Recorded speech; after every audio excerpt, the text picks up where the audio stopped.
Bonjour tous. La division du peuple congolais face à la politique de Félix Tshisekedi dans l'est de la RDC reflète un dilemme stratégique majeur. D'un côté, une partie de la population soutient son approche militaire, voyant en elle une réponse nécessaire aux agressions répétées des groupes armés, notamment le M23, accusé d'être soutenu par le Rwanda. Cette frange de la population considère que la souveraineté du pays et la sécurité des populations ne peuvent être garanties qu'à travers une riposte ferme. Cependant, une majorité semble critique à l'égard de cette politique, estimant qu'elle aggrave le conflit plutôt que de le résoudre. Plusieurs raisons expliquent cette méfiance. D'abord, l'armée congolaise, FARD, manque de moyens et souffre de problèmes structurels, rendant la victoire incertaine. Ensuite, la guerre engendre des déplacements massifs de populations civiles et aggrave la crise humanitaire. Enfin, certains accusent Tshisekedi d'exploiter le conflit à des fins politiques, notamment pour renforcer son pouvoir et détourner l'attention des problèmes économiques et sociaux du pays.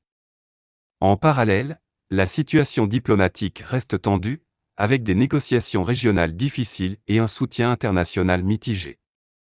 Certains estiment qu'une solution politique et diplomatique incluant des discussions avec le Rwanda et les groupes armés serait plus efficace que l'option militaire. En somme, cette division au sein du peuple congolais traduit une crise de confiance envers la capacité du gouvernement à ramener une paix durable. La clé du succès résiderait probablement dans une approche mixte combinant fermeté militaire et négociations stratégiques pour éviter un enlisement du conflit. Je vous laisse suivre les vidéos et vous retrouve à la fin de la vidéo pour la conclusion et la question du jour. À toutes. Sur une personne donnée. Lorsqu'ils ont jeté la révolution sur une personne donnée, ils n'ont qu'une chose, d'être des avocats.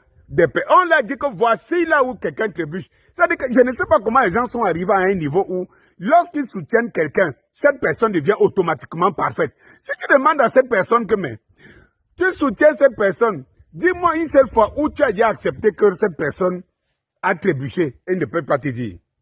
C'est de se transformer en avocat. Tous les Africains se sont transformés en avocats de leur leader. Félix Tshisekedi, avant que tu as grandi au Congo, le Congo depuis plus de 30 ans souffre de ses recherches minières. J'ai écouté ton discours d'hier, où tu as énuméré toutes les voies diplomatiques que tu as entamées. Mais tu entames lesquelles voies diplomatiques? Est-ce que Félix Tshisekedi, tu es le dernier à savoir que les Occidentaux, les Américains en tête, sont derrière le Rwanda pour piller tu es le dernier à le savoir. Quelle issue diplomatique tu vas chercher? Quelle issue diplomatique? Tu as ton deuxième mandat et tu avais promis aux Congolais de les sauver, de les protéger et tout. Le résultat, tu es en train d'être le plus pire des présidents qui vont entrer dans l'histoire du Congo, que c'est là où c'est sur toi que tout s'est gâté. Alors que tu parles bien. Tu parles très bien. Tu as les partisans qui sont toujours là, prompts à vouloir te sauver. Tu sais, devant toi, les Ibrahim Traoré sont nés. Ils sont venus devant toi. Les Assimi Goïta et tout. Tu as vu que là, par exemple, en Afrique de l'Ouest, là, partout où les richesses sont, les guerres sont là, les Occidentaux sont là. Et ils vous disent toujours qu'ils viennent vous protéger. Rien. Rien. Est-ce que tu es le dernier à le savoir? Tu vas négocier quoi? Je le répète et je le répète. Tu vas négocier quoi avec des gens qui sont derrière les massacres de Congolais pour la richesse? Tu vas négocier quoi? Est-ce que les Ibrahim Traoré ont attendu? Dès lors qu'il a pris le pouvoir, il a pris des décisions fortes. Qu'est-ce qui te dépasse? Si ça te dépasse, tu poses les armes. Tu es là, tu montes partout dans les avions. Je vais négocier. Tu négocies quoi? Avec qui?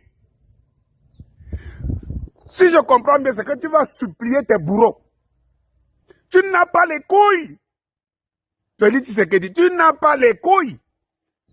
Mais tu vois ton peuple en train de mourir. Le Congo se meurt. Tu es là, tu dis que je vais négocier. Je vais chercher les voies diplomatiques. Tu cherches les voies avec celui que tu sais que c'est lui.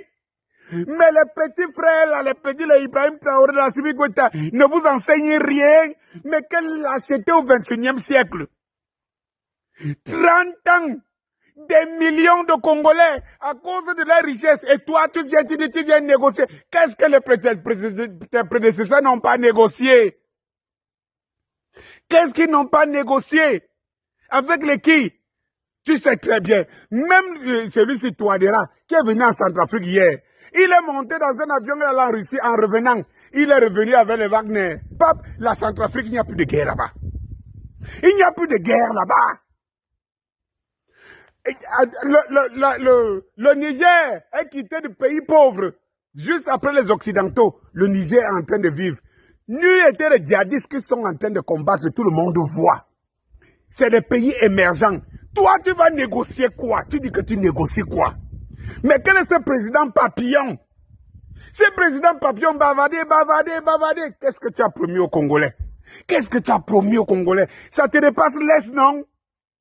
Laisse. Tu es devenu le Zelensky de l'Afrique.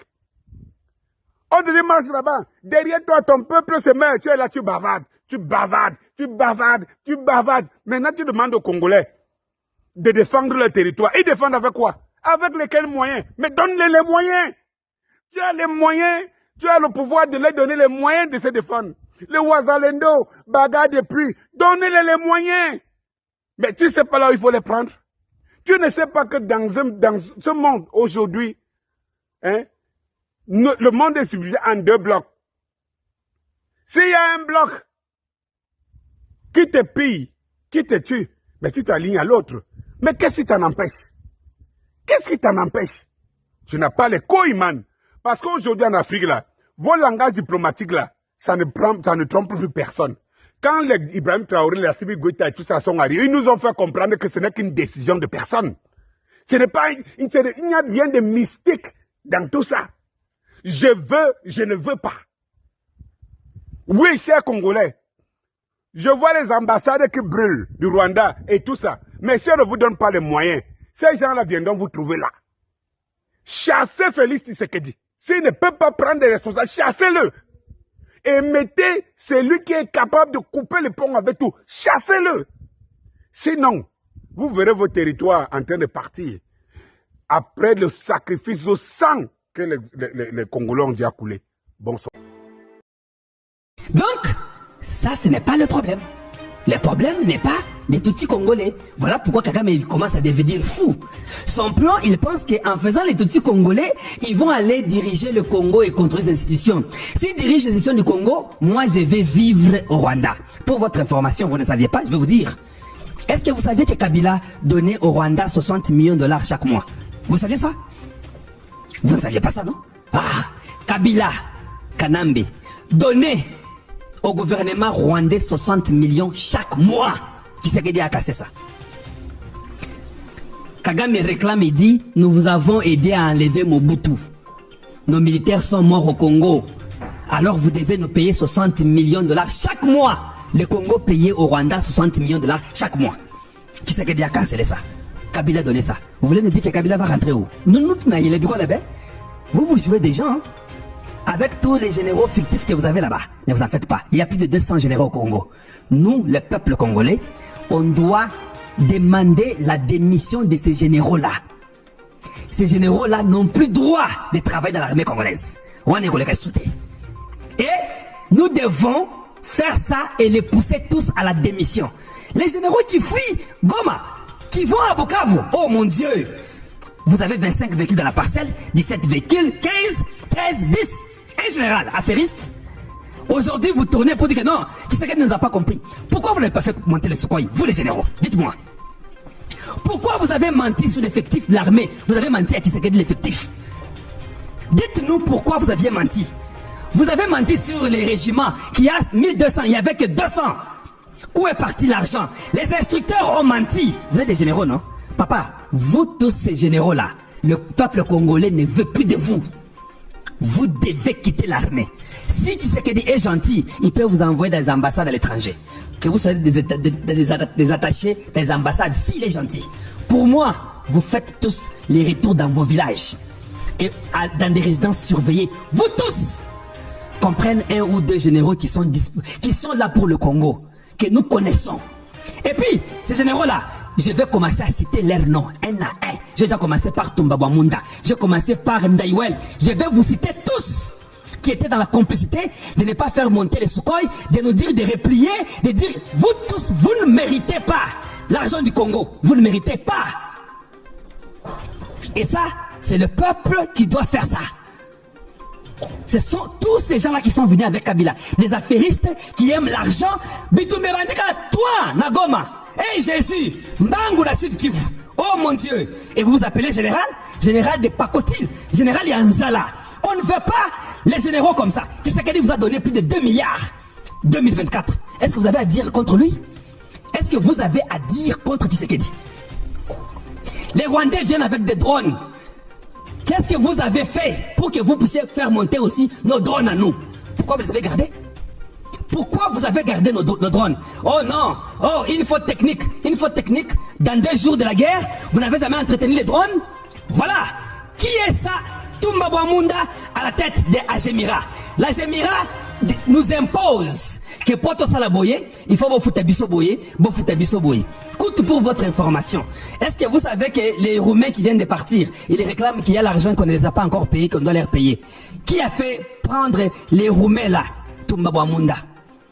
Qui a engagé l'Agémira qui contrôlait les armes du Congo? Les armes du Congo qui vont à l'est, c'est Agémira qui contrôle ça. Et qui a mis Agémira? C'est Toumba Bwamunda. Agémira pour un Français. Qui décore Toumba Bwamunda? Ce sont les Français qui les décorent. Qui décore Ndaïwel? Ce sont les Français qui les décorent. Vous avez déjà vu un pays étranger venir décorer quelqu'un chez vous et puis il est général? Non, non, non, non, non, non, non, non, non. Ces gens-là doivent être pendus. Je dis bien pendus publiquement. On ne va plus se jouer du Congo ici. Donc vous avez une bonne vie. Vos enfants, tu sais qu'ils vous donnent de l'argent. Vos enfants sont en Europe, en Amérique. Vous avez tous les moyens. Vous avez 25, 30 véhicules dans la parcelle. Vous avez 10, 15, 20 parcelles. Vous construisez les immeubles à Kinshasa. Le peuple congolais est derrière vous. La guerre vient. Vous fouillez. Et vous me dites que non, c'est Tshisekedi. Non, non, non, non, non, non, non, non, non, non. Ça ne passe plus. Hein. Ça ne passe plus. Ça passera au Rwanda, pas au Congo démocratique.